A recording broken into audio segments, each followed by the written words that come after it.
Alors que l'activité orageuse est restée très modeste en ce premier trimestre 2019 en France métropolitaine, la situation actuelle augure-t-elle une saison électrique virulente pour les prochains mois, après l'année 2018, qui aura été une année record?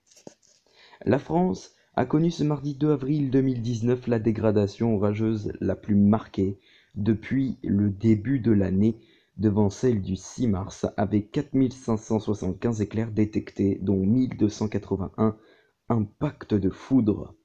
Les régions les plus orageuses ont été les Hauts-de-France et le Grand Est. Ce front orageux modéré s'inscrit dans un contexte de faible activité orageuse en ce premier trimestre 2019, avec un déficit de près de 30% par rapport aux moyennes statistiques, avec 3 699 impacts de foudre contre 15 950 impacts pour le premier trimestre de l'année dernière, qui avait été une année record en termes de foudroiement. Ces chiffres communiqués par Météorage mettent en évidence une tendance globale à une diminution du nombre d'impacts de foudre en France métropolitaine depuis ces 30 dernières années, hormis le pic historique de 2018. Dans ce contexte, ce début d'année 2019 semble confirmer la tendance globale à la diminution, avec un premier trimestre très peu foudroyé. Si vous voulez bien, jetons un coup d'œil à la carte des prévisions de foudroiement prévues pour 2019.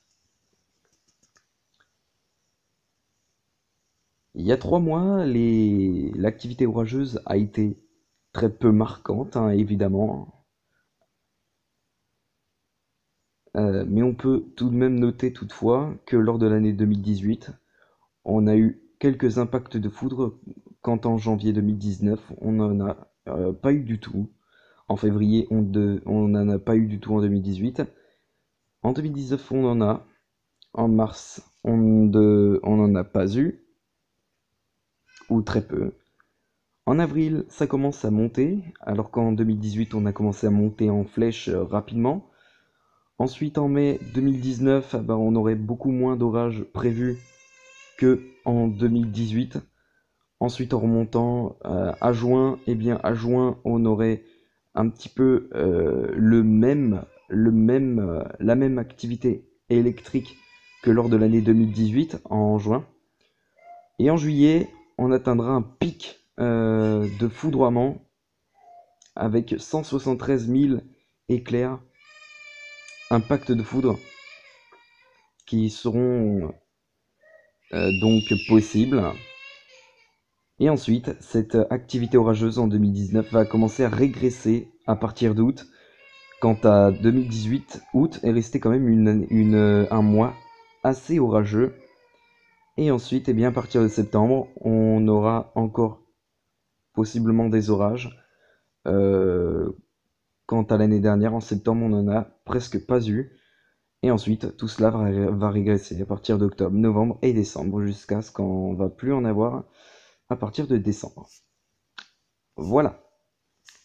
Quelle évolution pour la saison des orages 2019? La dégradation orageuse actuelle augure-t-elle une année à nouveau très orageuse?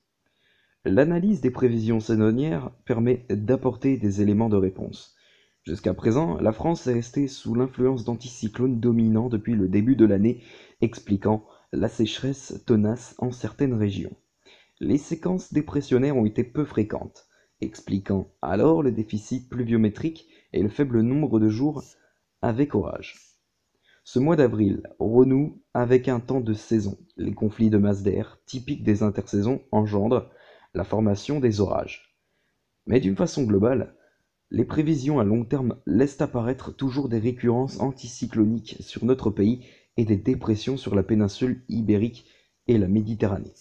Dans ce contexte, les orages pourraient se déclencher plus fréquemment au sud de notre pays, en marge de ces dépressions. Ceci n'exclut pas qu'ils soient localement violents. La tendance pour le printemps devrait rester plutôt sèche, avec un déficit pluviométrique persistant, aggravant ainsi la sécheresse sur les régions concernées, malgré l'épisode pluvieux actuel. Par conséquent, les orages ne seront pas nombreux. Nous estimons que leur fréquence devrait rester inférieure à la moyenne jusqu'en juin.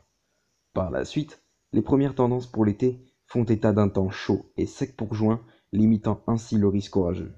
En revanche, le taux d'humidité devrait remonter en juillet selon les prévisions saisonnières, ce qui, conjugué à la chaleur, risque d'engendrer des séquences orageuses plus fréquentes.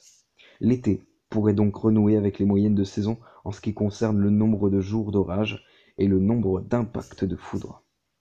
Pour les mois suivants, la tendance devient plus imprécise, mais il n'y a pas d'indice permettant d'annoncer, à ce jour, une saison orageuse durable. La courbe de fréquence des orages cette année devrait suivre la statistique en étant assez souvent au-dessous. Cela irait donc dans le sens de la tendance de fond d'une activité orageuse globalement en baisse depuis 30 ans en France. Voilà ce qui conclut cette vidéo, j'espère qu'elle vous aura plu les potos. Sur ce, je vous retrouve très bientôt pour une nouvelle vidéo, à bientôt.